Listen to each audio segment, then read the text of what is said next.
At the beginning of the writing process, it is natural for the writer to hesitate, to question whether writing a memoir on this topic or that theme is really worth the time that it will take.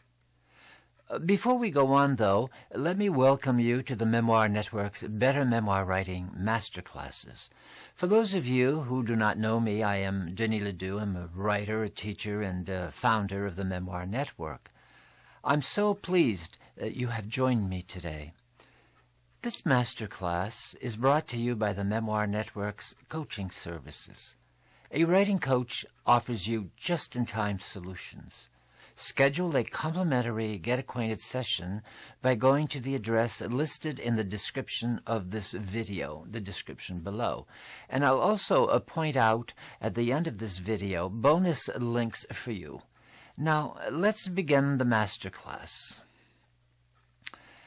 Let me share with you one time when I hesitated between several possible memoirs, each of which was intriguing. What should I write? I asked myself, should I write this or should I write that? To which memoir topic should I devote my attention? I knew this writing, once I undertook it, was going to consume many hours of my time. Not only would writing consume a big chunk of my days, but it would also consume much energy as I thought about it, not only during my writing periods, but throughout the day, as I thought about my book and about its theme and thought about writing, which would call for a considerable effusion of emotion. Obviously, I wanted to be sure that I was choosing the right topic. For people who have only one memoir to write, choice may not be so difficult. They simply write the one memoir they have in them. But there are many other writers, myself included, who have many memoirs to compose. I hesitated between one memoir, which was a sequel to another that I had already written. That one was called My Eye Fell into the Soup, and that I published as a standalone memoir.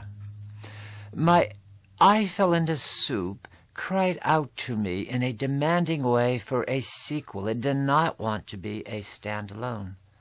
It was insisting I was not doing justice to it until I published a second book.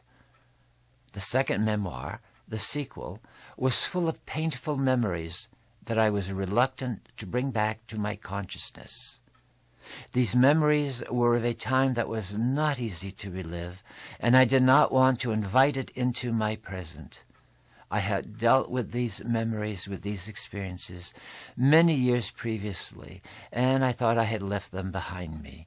But I was experiencing an imperative both to pick that story up, to tell it, and alternately to let it lie undisturbed.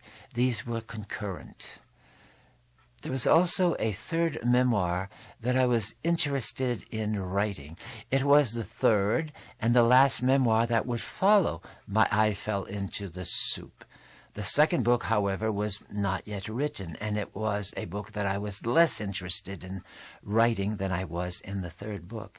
In some ways, this third book was the one that I most had to write in the series. It would give me the opportunity to write about another dimension of my life, to delve into dreams and visions, literally dreams and visions. But I felt that this memoir without the second memoir did not make sense. Well, so much for one topic. To compound the tergiversation of intention, there was another story that I wished to tell, and that was a story of my boyhood. This was a time very different from the time in which I live now, in which you live. I wanted to give witness to my childhood's particularities, to its uniqueness. This was a time when I did not speak English, a time when I lived in the world that was a minority world, although I did not know that. That world is gone now, but in many ways it continues to influence me as it lives in me. So what I wanted to write about is a life that had many singularities. There were many aspects of what I am and what I do today that are descended from that time. Which memoir would I take up and devote myself to? I was in the horns of a dilemma. I found myself writing a bit on this memoir and a bit on that other memoir, and even as I worked on one, I thought of the other. This did not feel good or energizing in a way that I like to be energized. Yet it felt like the only way that I could proceed. I could not yet commit myself to any specific memoir. And as a result, I also felt that I was wasting some writing time. I did not forge ahead as I love to do and as I often do. Instead, I was working one day on this memoir and another day. On the third day, I was not sure which of the 2 or 3 to pick up, and I was stopped by my hesitation. I was not comforted by this process, and as uncomfortable as I was with the process, I sensed that I would arrive at a right decision. Of course, as I had written often in the Memoir Writer's blog and in my books and in these videos, I can simply decide to write and to go with it. I have often stated, you feel like writing, you write. You don't feel like writing, you write. But I was working on several memoirs.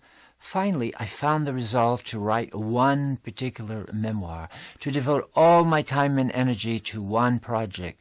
So what did I decide to write? One day it became apparent that my childhood was screaming the most loudly at me. I stopped waffling. I became focused. I am still focused after lingering with my creative genius, after asking myself where I could best move on my writing. I have now finished that childhood memoir, which I call French Boy. I am launching it in the fall of 2023. Here are some action steps to get you going if you are in the throes of a dilemma. 1. What are the various memoirs you would like to write? Make a list of them with brief descriptions. Tell why you want to write each. 2. Which of these memoirs is more likely to satisfy you to have been written? 3. List the reasons why this memoir is calling to you. Does it have an audience? Does it fit strategically into your writing life? 4. How are you going to make sure that your hesitation doesn't stop you from writing eventually?